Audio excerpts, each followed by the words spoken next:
Hello everyone. Introducing Deep Tech Talk with Sunil that delves into the minds of entrepreneurs, investors, and inspiring leaders to uncover the story of deep tech towards bringing it to the society.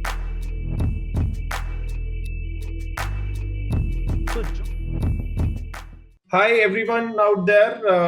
I welcome you all back to the Deep Tech Talk with Dr. Sunil. This is part of the series that I am very much excited about. This series is about getting the people who are doing it amazing in deep tech domain, whether it is from the investor side or from the corporate side or the startup side. Everyone who's involved in this, in uplifting the whole deep tech domain.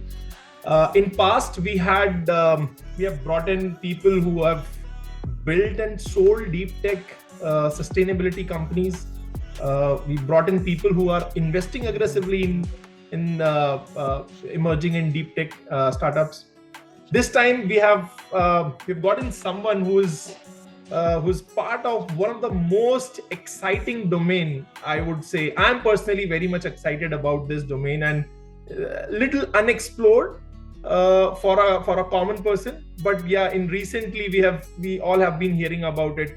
It's space tech, and I'm so glad to invite my friend Tushar, who's founder of Manastu, which is one of the leading space tech startup today in India.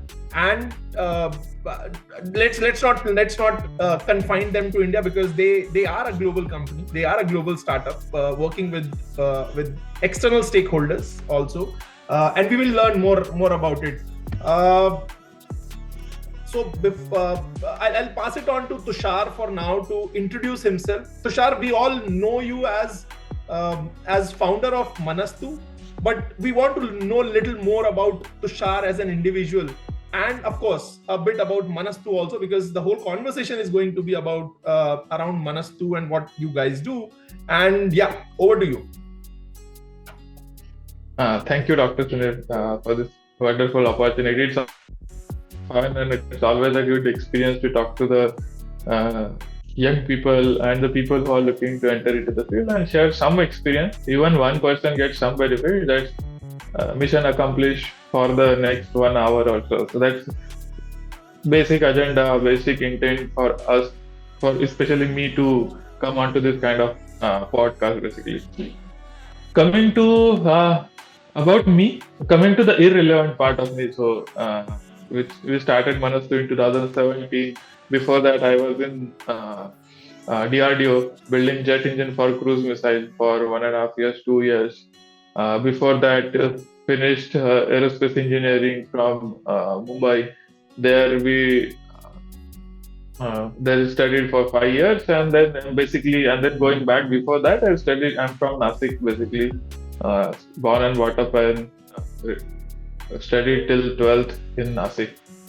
Coming to the relevant part of me is that since early days, of course, the technology playing with things was fascinating, but the aerospace it was running in a blood, because my father was in HL, Hindustan Aeronautics Limited. So since childhood, I've seen Sukhoi, MiG, and fighter plane, and how they have number of pilots they carry, what types of engine is there, who is making it, what has been assembling is done. When my father used to talk to his friends, okay, I'm working on this thing now. Here, someone was working on assembling the wing, someone was working on the final assembly, QA/QC, someone was into engine mounting, everything. So those things were in that process of bringing up, that was there somewhere in the mind. So after the results come, and when it was a time to select the place in which to do the further studies, bachelor's basically, so it came very naturally to me. This is something that has been resonating with me personally. That is aerospace related thing. So, and fortunately got this good opportunity also to study the aerospace in ID Bombay. And in the process, when we got the admission, even before the college started, I was searching through the website of our department website, aerospace department. I found that there are a team of students who are building a satellite, and that caught my eye. Like, अच्छा, this is something interesting. करना है तो कुछ ऐसा कुछ करना है. This was 2009 when just admission was confirmed. Uh, that idea caught my attention, and then when I got into actually IIT, the first day once you join IIT, you get a mentor. Mentor is someone who helps you, especially first year, to cope up with IIT. So I asked him, I've seen this somewhere on one of the websites with highlighted. Like, do you know anything about it? What is going on? And funny thing happened. He was saying, I am the project manager of this project, and I started that project. And he was my mentor. So then I talked to him, and then we went through the regular process of getting into the team, and then joined the team. Started with assembling, running around, for doing some work. And then finally, after in my third year, fourth year, I became project manager. Then running around here in Mumbai and setting up some of the systems, then talking to the ISRO, then convincing them to do some more, convincing them to launch our satellite on top of ISRO rocket. So that was that kind of experience you could get into the college that time, and so that was the sort of, I can say, there was a sort of foundation that laid out for the start of Manastu. The foundation was actually much deeper than that for me personally, because one of the applications of a satellite that we were building as a student was, with that data that we were collecting, it can help in getting the early warning of a tsunami. Wow. So this was 2011-12, early days of a space. SpaceX was not a household name. So that time it caught our attention, personally my attention, that this is very interesting. Like, it was like 1990s when the internet was there. Of course, I was just born there, but I've heard the stories how internet captured the imagination of Jack Ma and Jeff Bezos. So that was a space moment for us. It caught our attention. I was like, Acha, that is something that is happening in that space as a platform where multiple problems on the earth can be solved. It's like an internet is a platform, and you build systems and products and services on top of that to solve the real life problem on the earth. And fast forward to that, in 2016, September 2016, our satellite got launched on top of ISRO rocket into the space. And that one day the satellite got launched, and then next 2-3 days was the day we realized our passion. Acha, this is what we do for the rest of the life. Because every time you see a rocket, you get goosebumps. But this time it was a rocket carrying our own baby, which we have worked for last so many years, day in, day out, that was getting launched. And seeing that after the satellite got launched, we cried. It was a big celebration at our place in IIT as well as Theory Quota.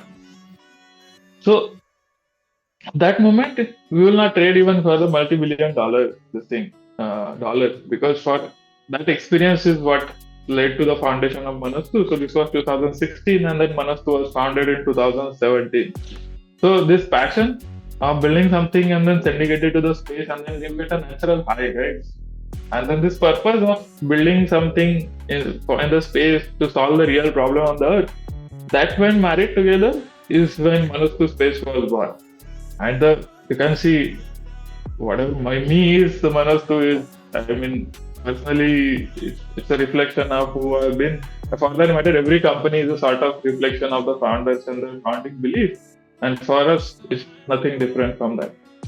Yeah, fantastic. So, by the way, Tushar, forget about Manastu for some time. Did ever a 10-year-old Tushar thought that he will lead a space tech company? No. 10-year-old Tushar was very happy doing cricket. I played all the Indian games you can name off, like from marbles to kite to, you can name those things. I have done those things and never dreamed too much. Honestly, I was happy with what I was doing, and whenever I got an opportunity, I tried to the best possible what can be done in that way. That was very simple. Because when it was started into the 11th standard, what to do, I say I like something of maths and engineering physics, so let's excel. So what is the best we can do is let's see if we can crack JEE exam. So give a shot. If not, what worse can happen? So then went to that path. First time didn't succeed into that. Then the second time we did. Same thing with a satellite. We got it into IT. Now, what best can we do? Let's build a satellite. It took a lot of time, but finally it did.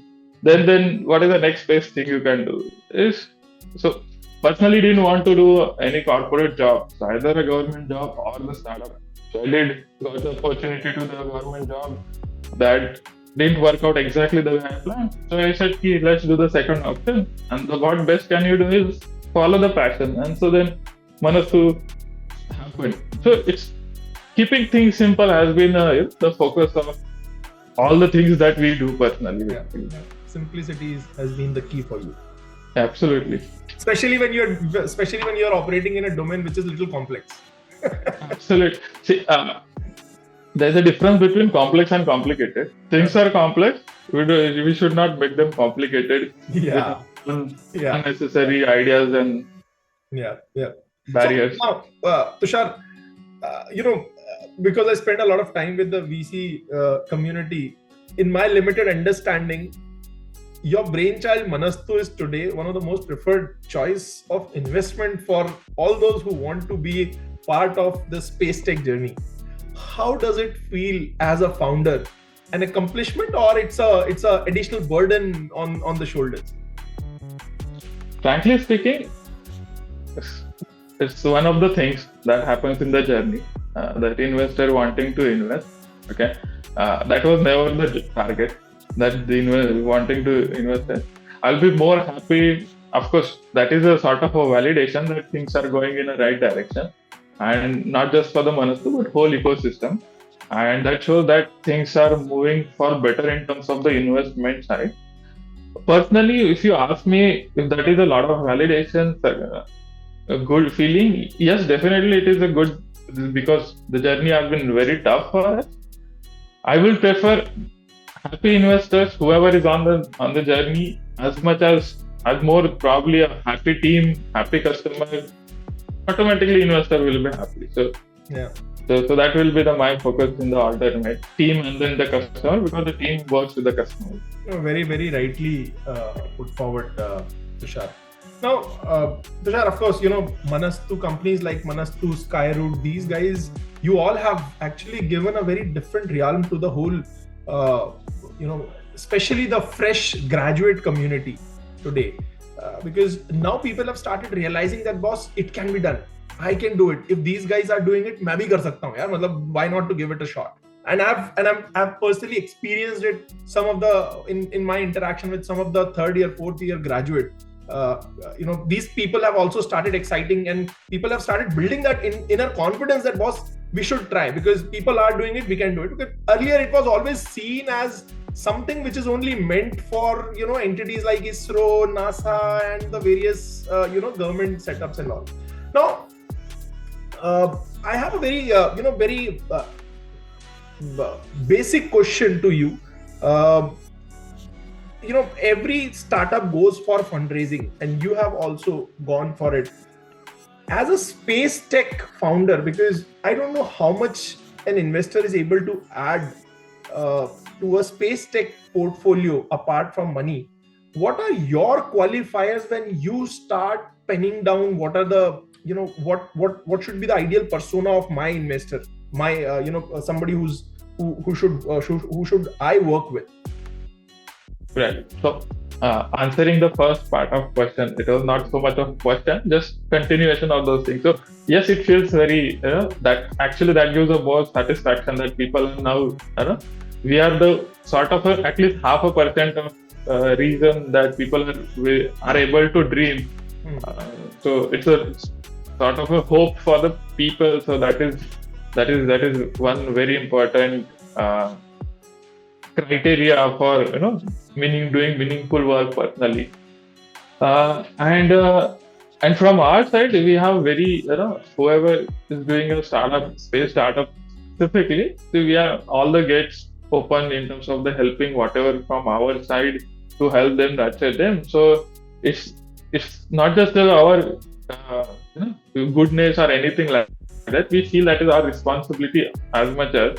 And it's on personal interest also, very simply, because the ecosystem grows, there are more companies building satellites and rockets and any other systems. That means more people are attracted to us.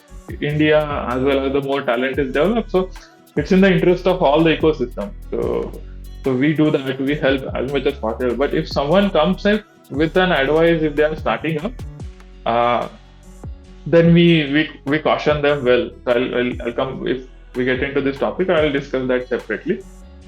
So asking your second question, how do I qualify investor? Well, first thing, at least very important, is that we want someone who understands the pain of building the deep tech startup, preferably who has done it. If not, who can understand it, has some track record. If I get the best thing is I get some reference from the people. Okay, does he really understand what does it take to build something that is hard? Something where it was supposed to be done in say year, it may go to 1 year, 1.5 years, or 2 years. Someone can have that ability to understand, or someone is just behind the bottom line and top line, because it takes little more than that. Of course, everyone does it for top line and bottom line of the company, but there more things needs to be needed before you have a look at all those numbers, and those numbers are not always the 100% reflection of how things are going, because the gestation periods and everything's are logged.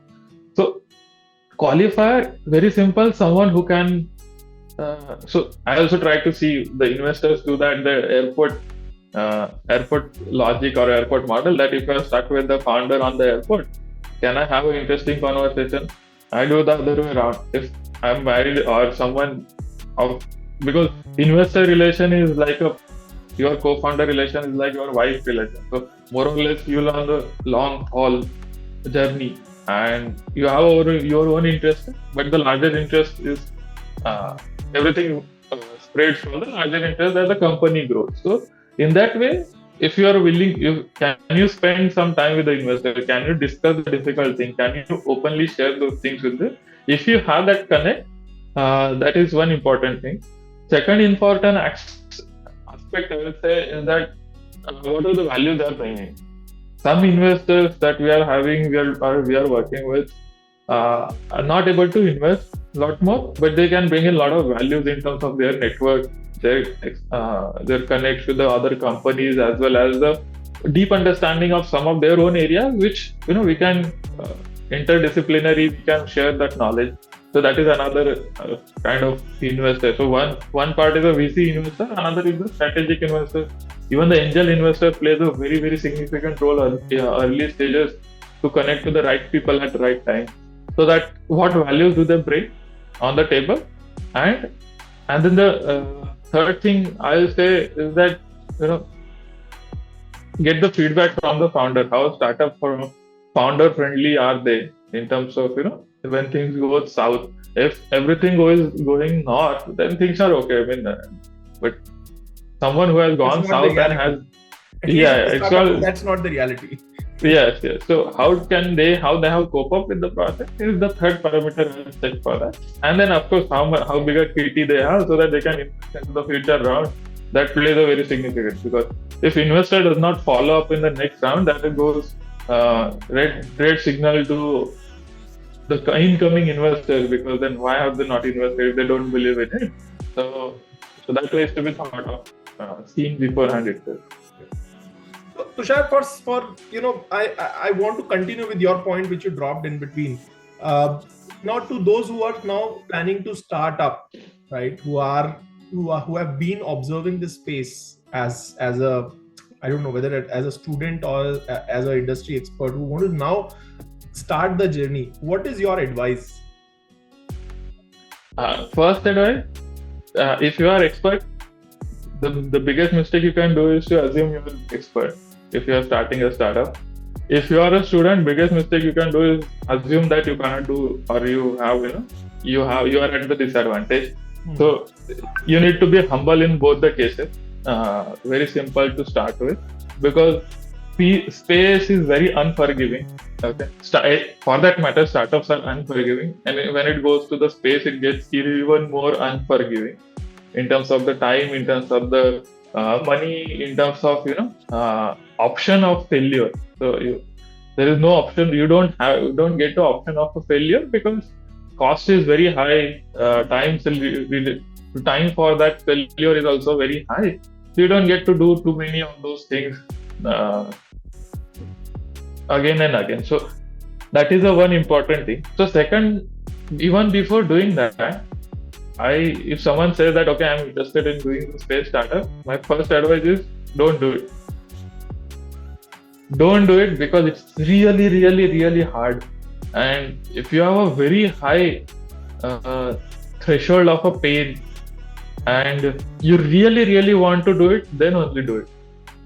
Because it is going to be, however, even if you are Elon Musk, journey will go very hard for sure.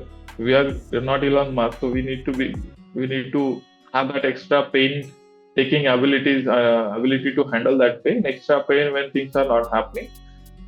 If you are really into that, then do that. Otherwise, don't do it. Otherwise, you're better off doing some high level post at some other startup or corporate.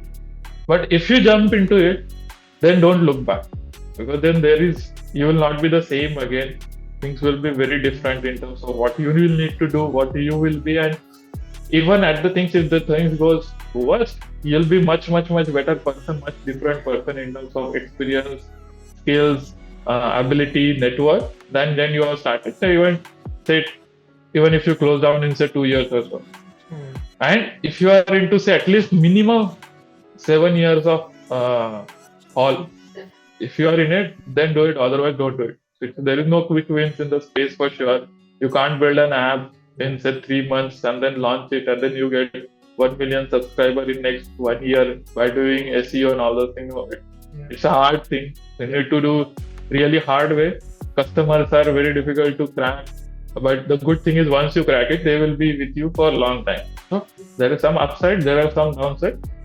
The point is that you need to have that real purpose of doing it, and that purpose needs to be much more bigger than just making money. Because if you want to make just money out of the space, may not be the best way to start.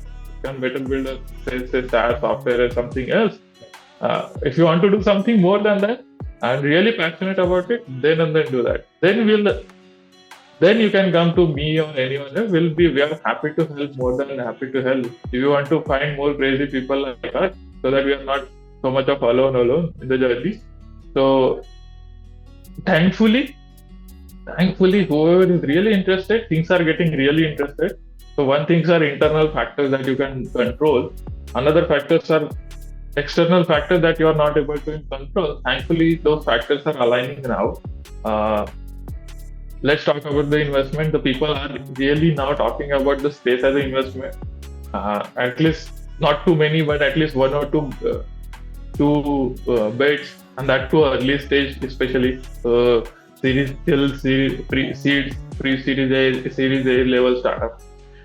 So the investments are aligning that way. People are now considering that as a viable area to work in terms of accessing the talent, in terms of good people joining the startup. So talent is available very well. Globally, geopolitics is shaping up in such a way that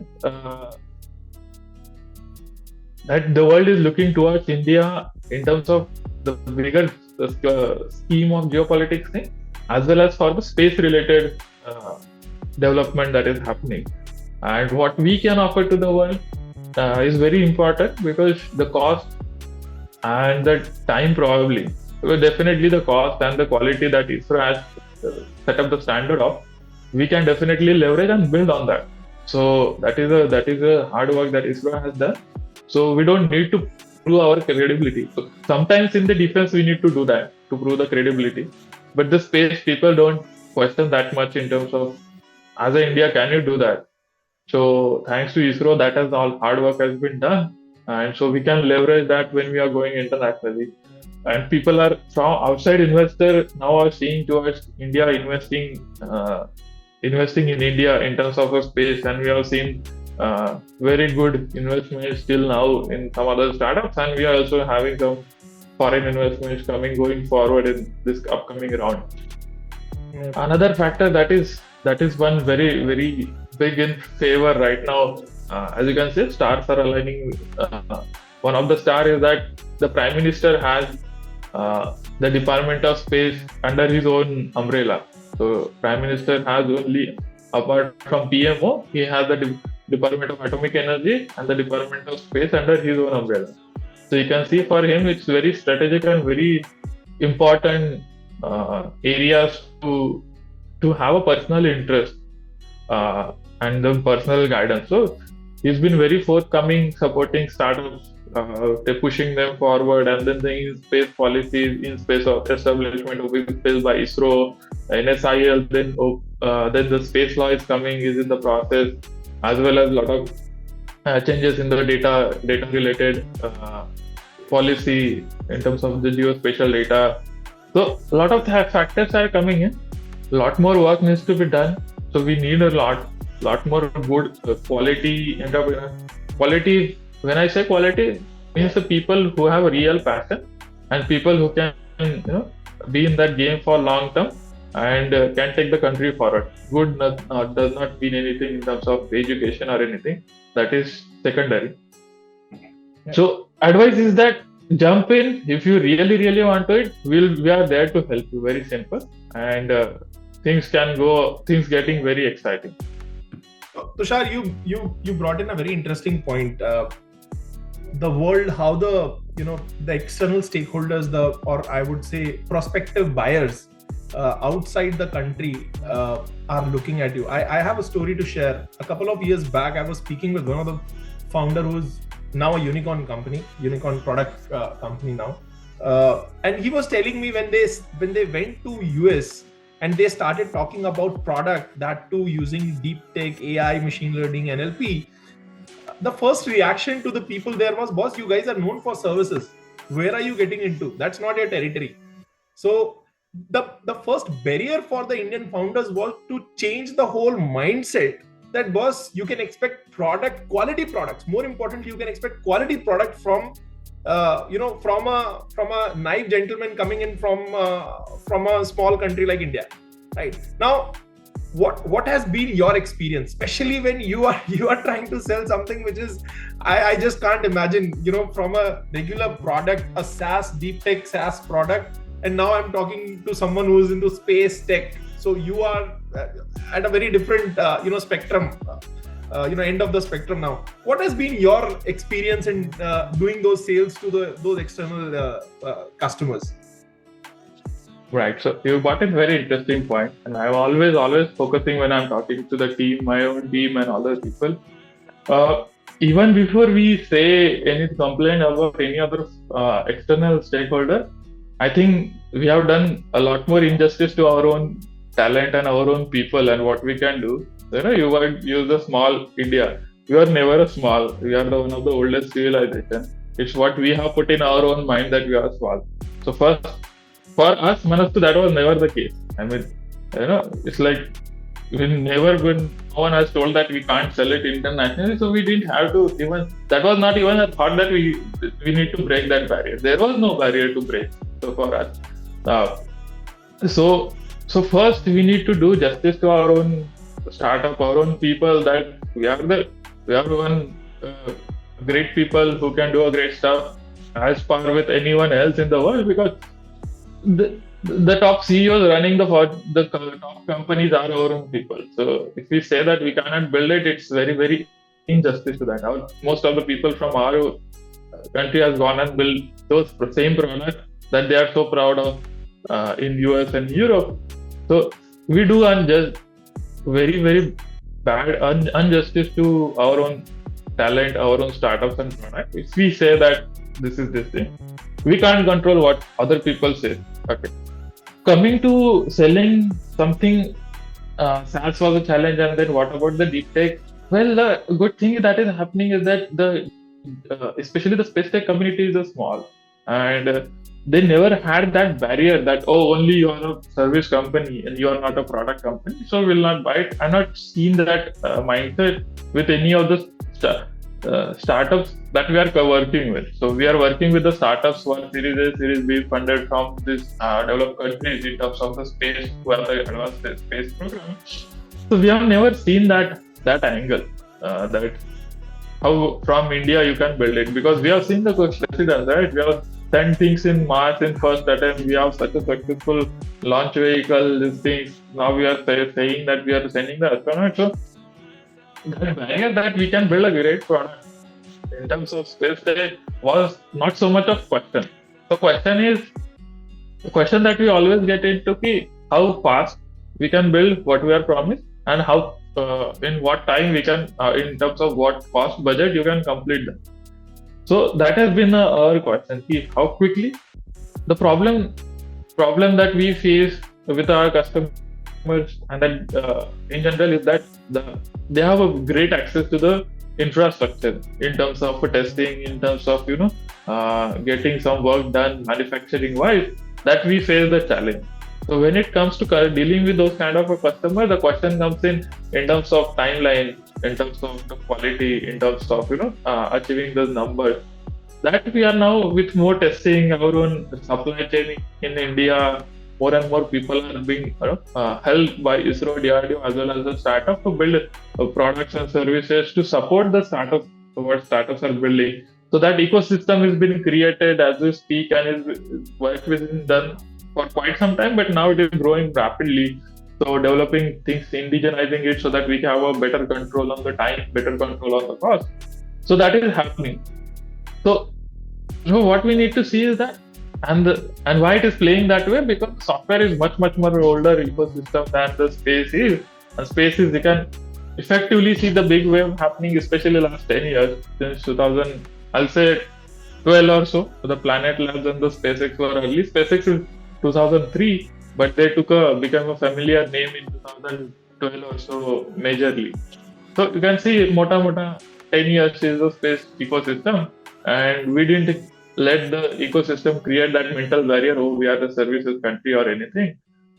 So that has not been a problem till now. Problem has been, yes, definitely the time, money, and the budget. Okay. So, Tushar, I have many more questions, but in the paucity of time, I will go with the last question now. Now, yeah.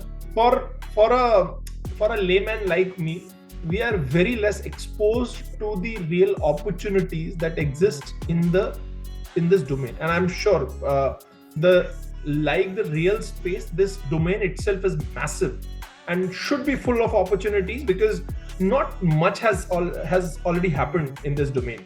So do you mind sharing some of the opportunities which you have realized, which can become the playground for those who are a little more serious about this domain?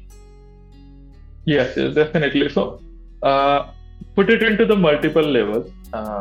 So first, let's understand ourselves first. What are we good at? Okay, we are good at least, of course, everyone knows we are building things at much lower cost, and of course quality also we can make it, especially with the ISRO's help, we can make it.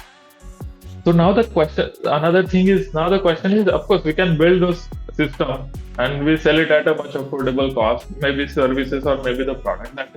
That opportunity lies in India, in most of the field, and space being a global ecosystem, so that can be leveraged very easily. So what do I mean? Building a satellite which is very ultra low cost, building rockets which are ultra low cost, building the components like what we are building, and many other more companies are building, so that low cost. So that is one level of opportunity. That will be the second level. I'll suggest everyone to think, innovate, is that can we add the better technology as an aspect to that, and as a good improving talent and improving the ecosystem that we are having, that improving on top of that technologies, making it more efficient or making it more sustainable or making it more advanced is the second focus that we need to focus on. And a lot of startups have that one very important USP, that it's not just the cost, but there are more things that we are offering. So making the satellites better, more efficient in terms of data rate, power available, maneuverability in terms of the time for launching the satellite. So modularity, all these angles we have in India has an option to offer, and we have a talent who can actually, the talent is being built up, who can actually build these technologies and sell it.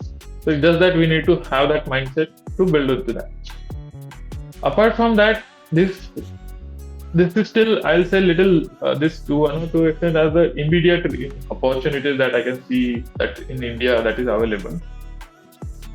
Then we need the second, the long term and little mid term opportunity I see is happening is that and also that we are also focusing on is the pressing matters the world is facing in terms of the space. This and then solving those problems, basically pressing matters. One of them is the debris related problem. There's the number of debris that are going in are exploding in such a way that we have polluted air, polluted water, we are polluting the space, and the problem is becoming so serious that our satellites are threatened, and it is just a starting. And in next 10-15 years, that is going to be a big problem. So what can we do now? So sustainable space company. So that is technologies to build around it. So to monitor the debris, to track, to better control, to remove the debris, to protect the satellites from the debris. So future sustainability point of view, space sustainability. So this way, India will become, our startups will be on par with the current problems, not just the cost of technology. We are solving the real problem level startup. Third is something that world is waking up to. Apart from sustainability, the third area that I can see is world is waking up to and working towards is that can we reuse the satellite so that cost can go drastically low. So SpaceX reuse the rocket, so can we reuse the satellite also? So for services like refueling the satellite, if the satellite has fuel is over, the satellite is dead currently. But if you can refuel the satellite, like if we refuel our car, we can use it for more. So this kind of a service. If there is an issue in the satellite, rather than letting that satellite completely go dead, we can do some repair work if possible. So these are called in-space services. So services to the satellite to maintain their life, to maintain the satellite, to increase their life, and so that we need comparatively less number of satellites, and then potentially helps into the sustainability aspect.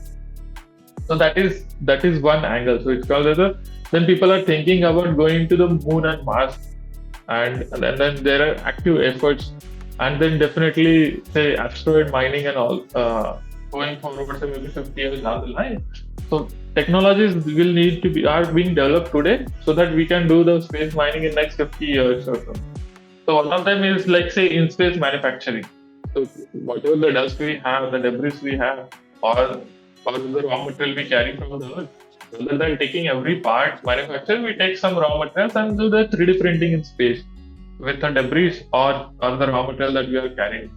So we solve the multiple purposes. It adds a lot of flexibility into the mission, and we don't need to come back to Earth. We can just come from the moon to the space station kind of space where the manufacturing factory is rotating, and then take the part from there and then again go back. Or that location, say on the moon and Mars itself, we have like in space manufacturing. Another interesting area which has a real day-to-day value is that in space factories for making things that are not possible to make on Earth because of the gravity. Why? Because of gravity, there are some proteins, some kind of a very high value items that are not possible, are being possible in the space, and that is becoming possible for a simple reason: the cost of building them sending them into the space, then doing some manufacturing and then bringing back is decreasing drastically, and so now it is becoming an economically viable option. So that is another area that India has a real potential. So I believe next 30-40 years, India needs to move from just a low cost and quicker solution to something that can be a leader and sit on, so that India can sit onto the international table and discuss about the international space law in more authentic way, because we are contributing significantly into the technology.